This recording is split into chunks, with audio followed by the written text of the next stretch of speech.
E olha, vamos falar sobre luto. Ai, Jesus. Isso é difícil, hein? Pois é, a gente tem que ressignificar sempre a mente da pessoa, né? E a pessoa às vezes esquece, né?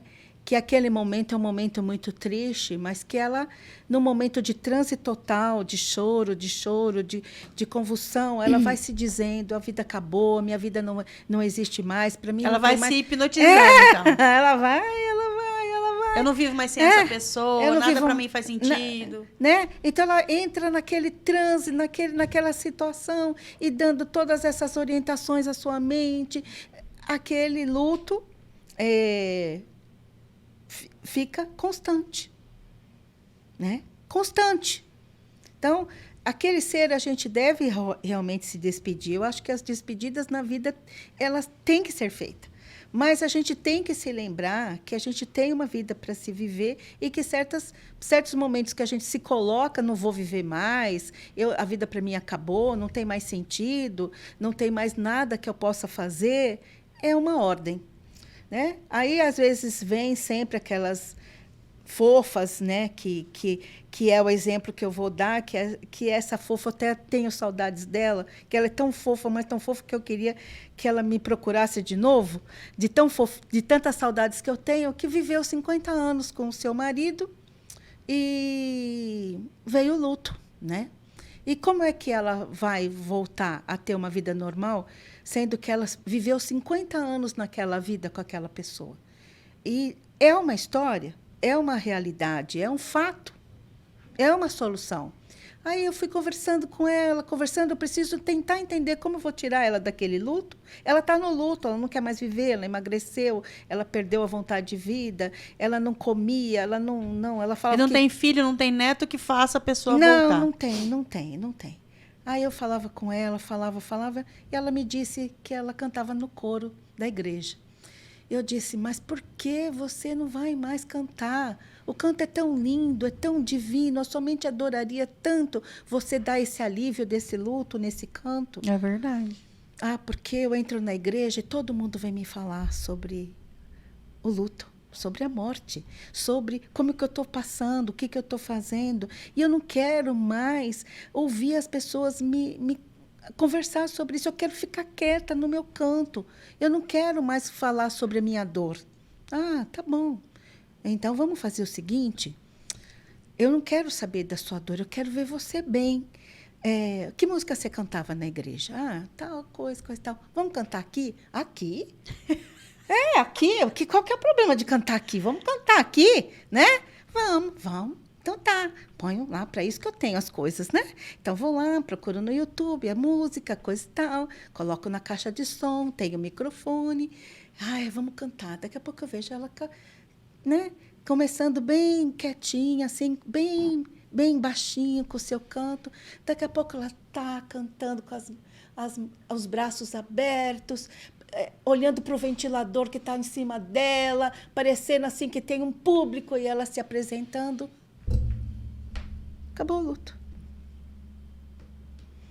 A mente precisa entender que a vida voltou. Aí você deu uma coisinha de exemplo que a vida voltou e ela pega. Por que um parente não consegue fazer isso? Você acha que a gente não escuta os familiares? Será que é isso? Porque a gente se preocupa tanto que fica falando: você precisa voltar, você precisa comer, você precisa reagir, você precisa. Por isso tem que ter os profissionais, né? O psicólogo, tuas filhas te escutam? Não tem set terapêutico, né? Ali num ambiente familiar, profissional, social, tem muitos estímulos e muitas âncoras que não são terapêuticas. Você tem que entrar naquele ambiente descontaminado. Senão, não gera isso. Não. O rosto do parece parente simples, mas tem todo um contexto criado de é pureza para chegar aquilo. Aí o ato em si fica simples, mas o entorno não é simples. Não. A Cris tá numa situação dessa e fala: pronto, agora quando alguém aparecer com luto perto de mim, nós vai cantar junto. A pessoa fala assim: sai fora. Sim, é que nem você falou lá no começo. Você falou assim, que as mães falam: ai, mas eu falo isso pro meu filho. Aí eu já falei que tem que fazer isso.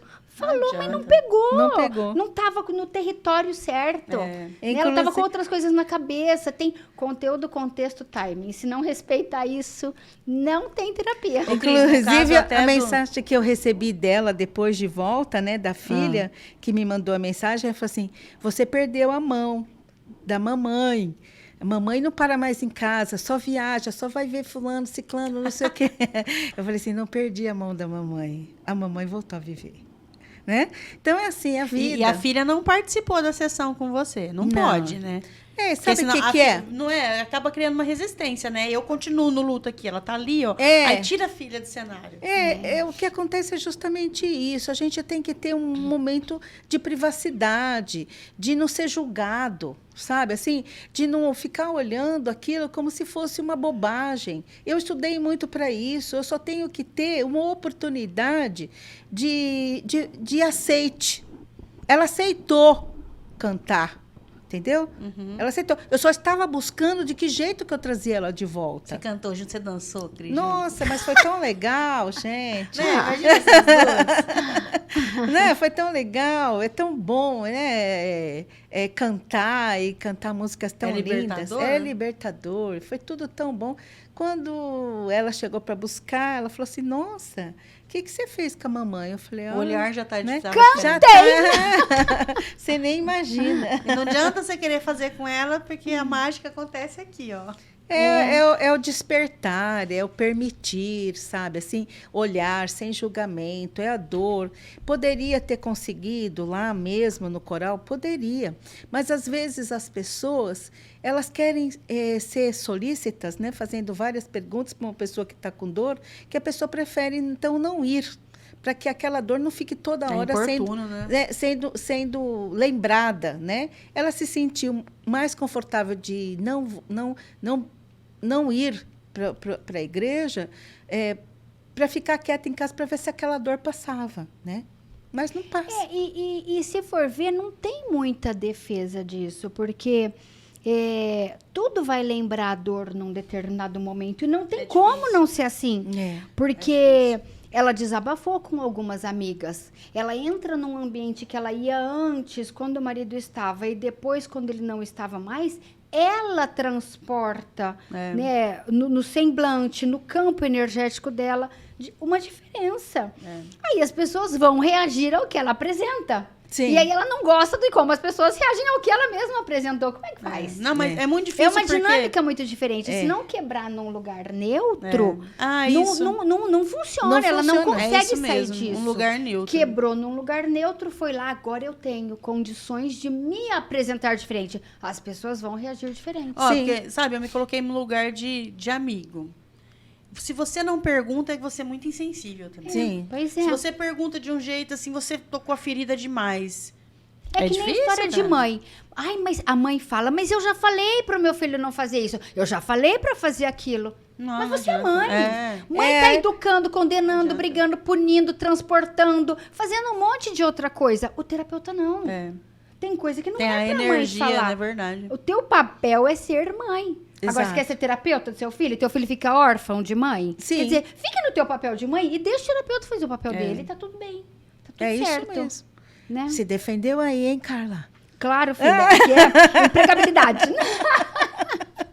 Senti firmeza aí, confunde, o pessoal confunde. Confunde. Você não sente, Eu Cris? sinto. Mas você acha que tem condição dela fazer terapia com as filhas dela? Não tem, gente. Hoje dia minha filha virou pra mim e falou assim, mãe, me ajuda, você é psicóloga. Eu falei, Aí não você já dá tua. risada.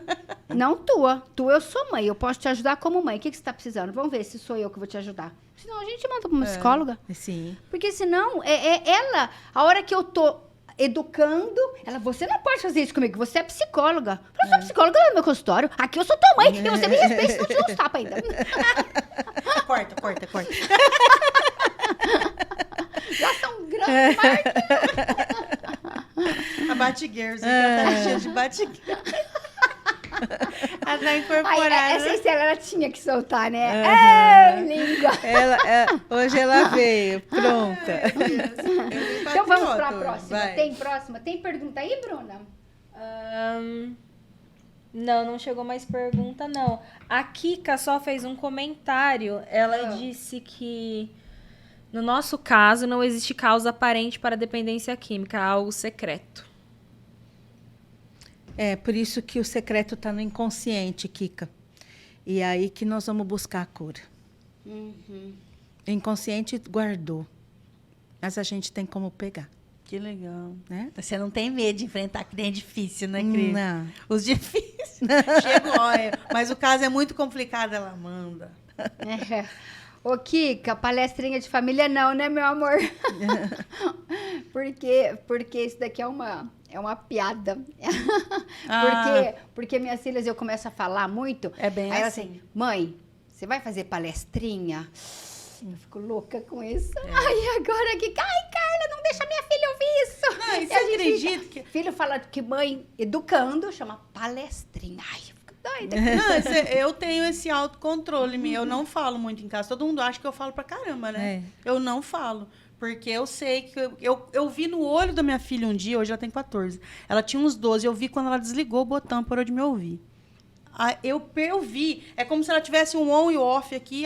Eu comecei a falar, ela off. E quando vira o olho? Quando faz assim? Você tá aqui, você tá vendo ela virar o olho. Não. Aí você, por que você tá com essa cara? Mas que cara? Tô fazendo nada. Essa cara aí. Ar desafiador. Então, né? aí não tem psicólogo que aguenta, né, Gerli? Não tem psicólogo. O Fabis Neri tá falando, tá mandando Fabiana. beijos pra você. Ai, Fabiana. Fabiana, minha linda. Maravilhoso, Te amo, viu? defesa, isso mesmo, mãe é mãe, cada um no seu espaço. Beijos, doutora Cristina. Essa Fabiana, eu amo de paixão, viu? Vem me ver, essa minha linda, vem me ver. Maninha, o que você tem mais aí de tema pra nós? Vamos lá. Olha, a hora passou. Então, a hora tá voando. Nossa. Vamos para herança profissional. Opa, agora você clicou aí uma coisa boa, viu? Por quê? Nós estamos falando hoje bastante, né? Acho que foi uma coincidência, sobre esse lar, sobre como educar, como permitir, como fazer com que as pessoas sejam livres, né? Mas, às vezes, sem querer, os pais colocam essa herança profissional como um detalhe a ser mantido, né? Então, se você tem um escritório muito grande, meu filho vai herdar isso, né? Eu vou ficar com essa situação, estou tranquilo, porque meu filho vai assumir, né? Então, isso acontece muito, muito, muito, e nem sempre é aquilo que aquela pessoa gostaria. O que acontece? Eu, uma vez, peguei uma pessoa gaga, e ela gaguejava o tempo todo, né? E me veio buscar o tratamento por causa da gagueira. Aí, durante o tratamento, ou conversando com a pessoa, eu entendi que ela estava sendo pressionada a ser o que ela não gostaria de ser. Que ela estava precisando assumir alguma coisa que não era bem-vinda. E aí nós conversamos sobre isso. Eu fiz a pessoa entender que seria de muito bom tom conversar isso em casa, colocar o seu ponto de vista. Aí ele até me coloquei para intermediar. Falou, gostaria que eu intermediasse, assim, quem sabe a gente consegue ter uma sessão ou uma conversa em diálogo objetivo. Aí ele respirou fundo, falou, Cristina, não. Eu vou conversar, eu vou me colocar, eu vou dizer que essa herança não é minha, que não é para mim, que eu não quero isso. Isso é muito difícil. Eu positivei, falei, muito bem, é isso mesmo. Eu estou aqui para o que você precisar. Passado essa situação, desta fala, né, dessa comunicação, vamos dizer assim, a gagueira sumiu. Olha. Então, eu gostaria que as pessoas prestassem um pouco de atenção quando, às vezes, os filhos apresentam alguma coisa que não se sabe de onde. Por quê? Essa gagueira não tinha nenhum vínculo ancestral, não vinha de nenhuma pessoa que vinha a ser gago na família. Já tinha buscado vários profissionais sem identificar essa gagueira, né? Já tinha feito vários tratamentos sem nenhuma melhora sobre isso. E, na verdade, só estava ali, querendo se positivar do fato, essa herança não é minha. não é para mim isso. Então, o corpo reagiu não falando, né? Quer dizer, se você não diz, então você não fala mais. Se você não se abre, se você não se expõe, se você não comunica, então não precisa se comunicar com ninguém. Então, não me comunico com ninguém. Pelo menos não fluentemente, né? A gagueira incomoda, a gagueira traz várias situações difíceis para a pessoa. Inclusive, ele estava numa situação bem difícil mesmo, porque ele fazia um curso onde tinha introduzido provas orais. E ele não estava conseguindo passar em nenhuma prova oral devido à gagueira. Então, veja bem, a coisa não é tão tranquila assim quanto se pensa. Então, no momento em que ele falou com a família e comunicou, houve um abalo, claro, houve. A família ficou triste? Ficou. Mas tirou todo o peso dele. Mas tirou todo o peso e a mente dele, então, abriu a chavinha. Nossa, isso deve ter de muitas outras questões, né? Sim. A homossexualidade, às vezes, né? Sim. Aquilo de vou contar agora para minha família, muita Sim. coisa. E, às vezes, um pai, uma mãe está assistindo a gente e pode pensar que está colocando uma carga muito pesada em uma criança, falando que a criança precisa fazer seu dever de casa, precisa tirar notas boas na escola. Isso não é peso, não é, Cris? Isso é um dever dos pais, né? Porque a gente se encontra no momento que você nunca sabe se você está em um extremo ou em outro. A gente tem que chegar no equilíbrio. Sim. Isso daí é um caso de uma pessoa que está... Meu avô foi dentista, meu pai é dentista e eu quero ser pintor. Não, mas eu tenho que ser dentista. Sim. É uma pressão diferente, porque senão a gente entra para a sociedade com algo que não pode pressionar de jeito nenhum. E tem momentos... Quantas vezes você já não pressionou? Né? Que, eu não nasci para arrumar a cama. Não, você tem que arrumar a sua cama, sim. Né? São coisas que a gente pressiona e não vai gerar trauma, não, né? Calma. É um caso diferente, é um caso muito sério. Muito mais sério. Diferente, porque senão a gente vive uma sociedade muito submissa aos gostos dos filhos, né? Não quer estudar, quer ficar no celular o dia inteiro, né? Não traumatiza isso. Não. Né, Cris? É sempre bom senso, né? Mas eu vi que tinha muito peso, não foi um caso só, foram alguns E você casos. acha que a gagueira é sempre emocional? Eu não sei sobre isso, as FON não vai saber. Não, tem a falar. gagueira que Tem é... algo que é o mecanismo. Que é o mesmo. mecanismo mesmo, que precisa do fonoaudiólogo, né? De ajudar aquela pessoa, existe melhora. Né? Não procurou E existem já... muitos profissionais aí ajudando a gagueira fluentemente, muito bem. Mas tem casos de gagueira que nada tem a ver com isso. Né? Que é esse caso aí, dessa herança aí, que nem não é porque é um bom lugar ou que seja um sonho ter construído tudo aquilo que a pessoa que vem atrás queira assumir. Né? Grandes empresas, né? Os herdeiros não querem.